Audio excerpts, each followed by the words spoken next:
Hello and welcome to the Flix Forum podcast, where each episode we go back and we look at a Netflix original film in the order of release. This is our 12th and final day of our 12 Days of Christmas special, where we've put an episode out every day over this festive season. Today we have Netflix's 357th film from 2021.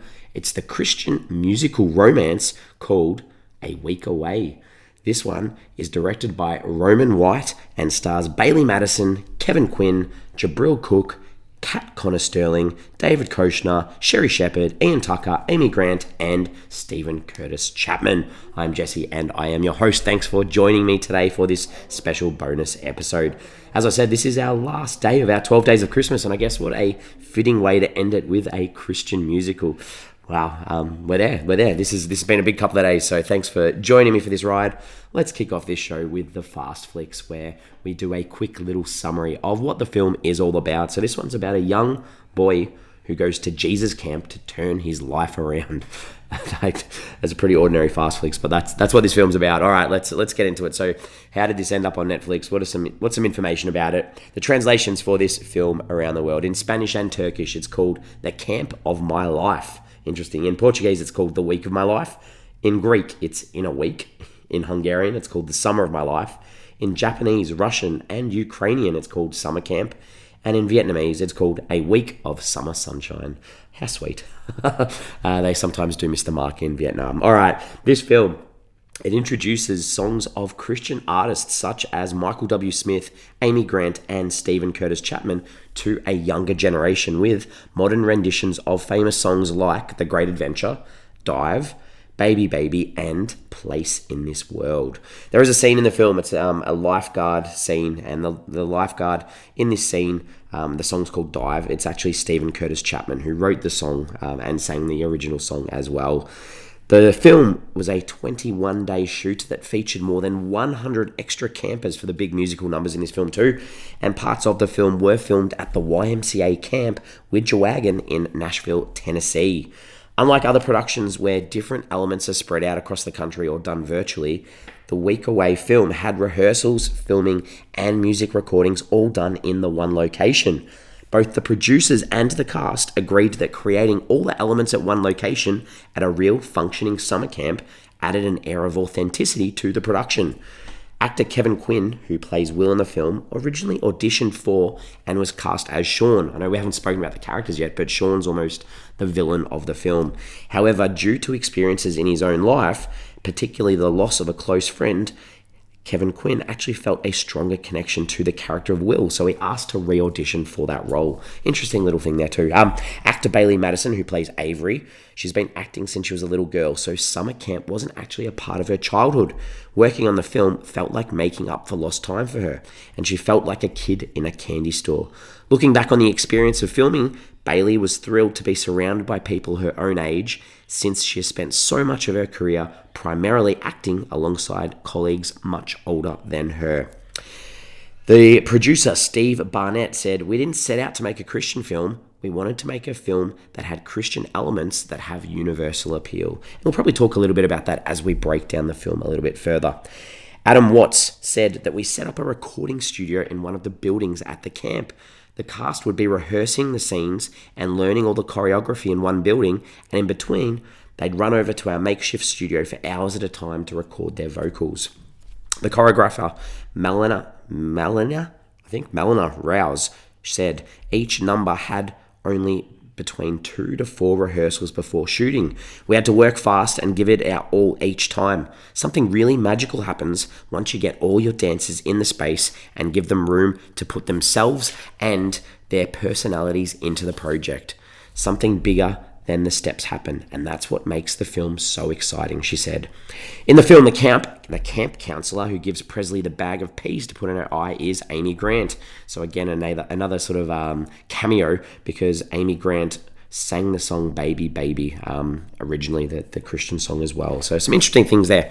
This was released on Netflix worldwide on the 26th of March 2021. As I said before, it was filmed in Tennessee in the USA, and it did win the Inspirational Film of the Year at the Dove Awards and was nominated at the Leo Awards for the Best Choreography in a Television Film too.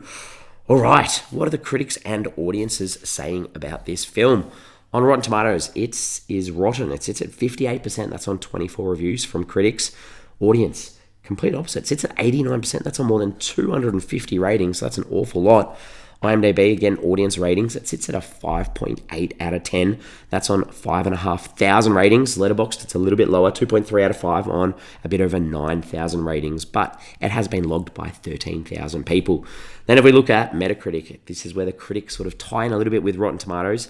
It sits at a 32 out of 100. That's on 7 reviews. So on their traffic light system of green, yellow, and red, that is definitely red. However, audience, it's green. It sits at an 8 out of 10 on 36 reviews. So some campaigning possibly with the reviews to get some better reception for this film from people who enjoy it. But that leads us into my early thoughts. What are my thoughts on this film? It's a Jesus film, and it holds its messages in the songs, which makes it enjoyable because you weren't preached at the whole time, and I thought the dialogue worked well and it wasn't preachy in the dialogue, so this was enjoyable for me. I enjoyed this film.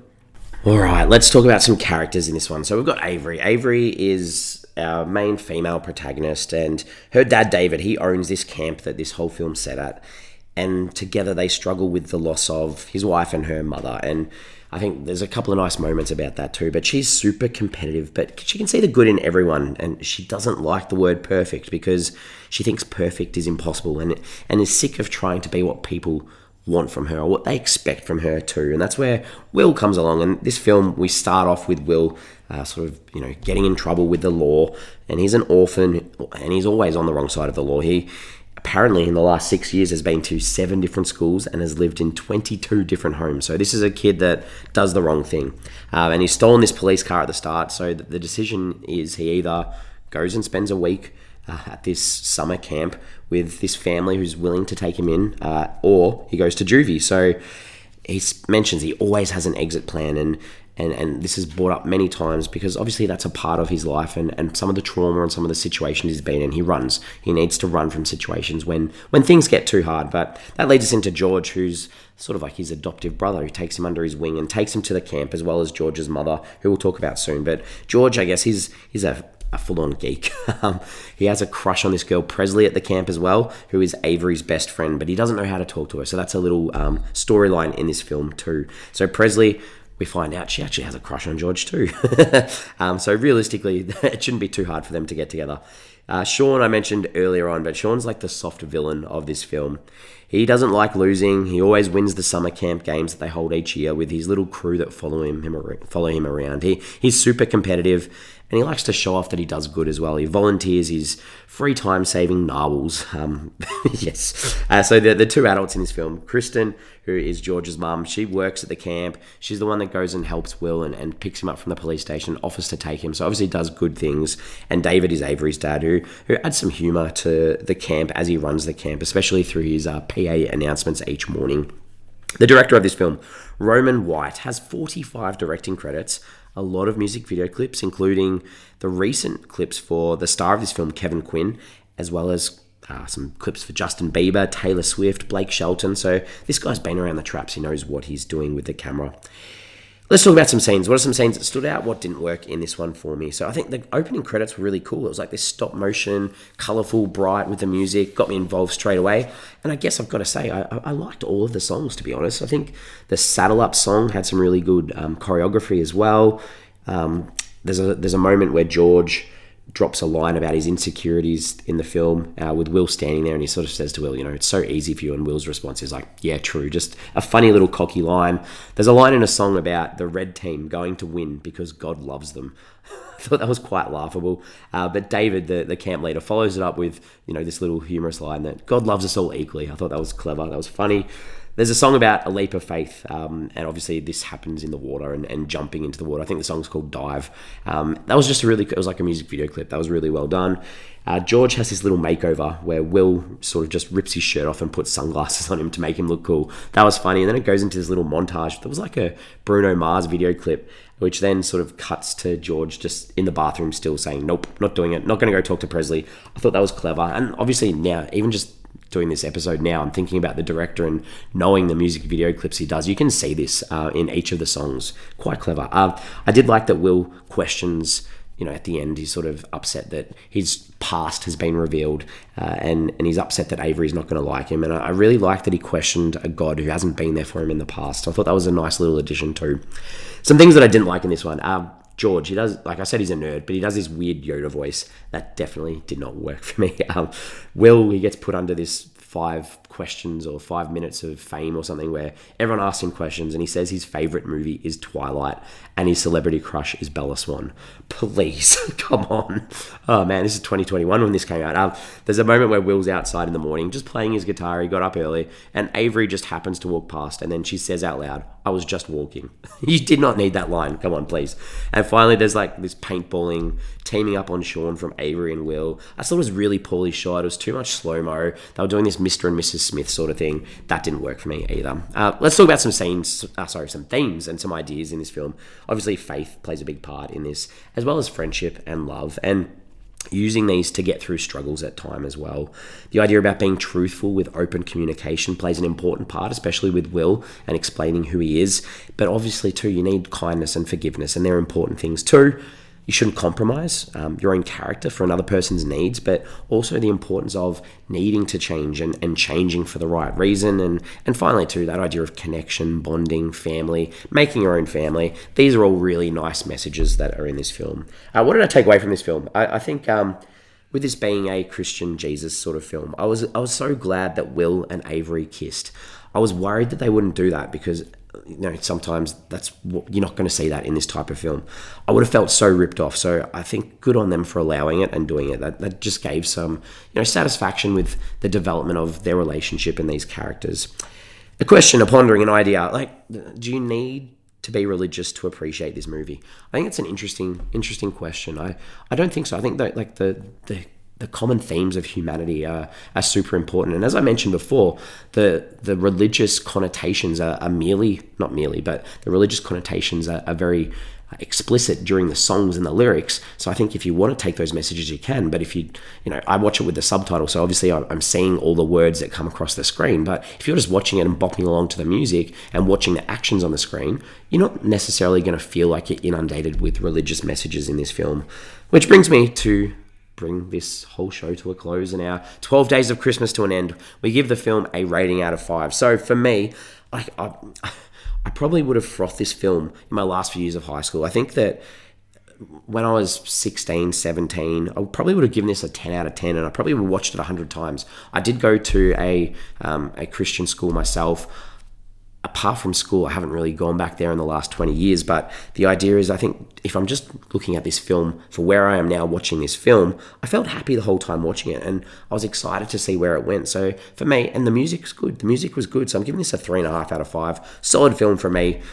We have socials, we have Facebook, we have Instagram, and we have X, formerly known as Twitter. The question I wanted to put out there with today's episode is the idea of the question, have you ever been to summer camp? I think it's a very interesting sort of thing. I think it's a very American thing, and I'm not too sure it's a big thing around other places around the world, but it's just an interesting concept. It's almost like a babysitting service for parents over the summer break to get rid of their kids for a bit. So I did go to a couple of summer camps, I guess, when I was in school ages to do with school, but they were connected to the school. It wasn't like, hey, let's go meet a bunch of random people and spend summer with them and make some new friends. That's a kind of nice romantic sort of idea, I guess. Anyway, that's the end. That's the end of our 12 days of Christmas.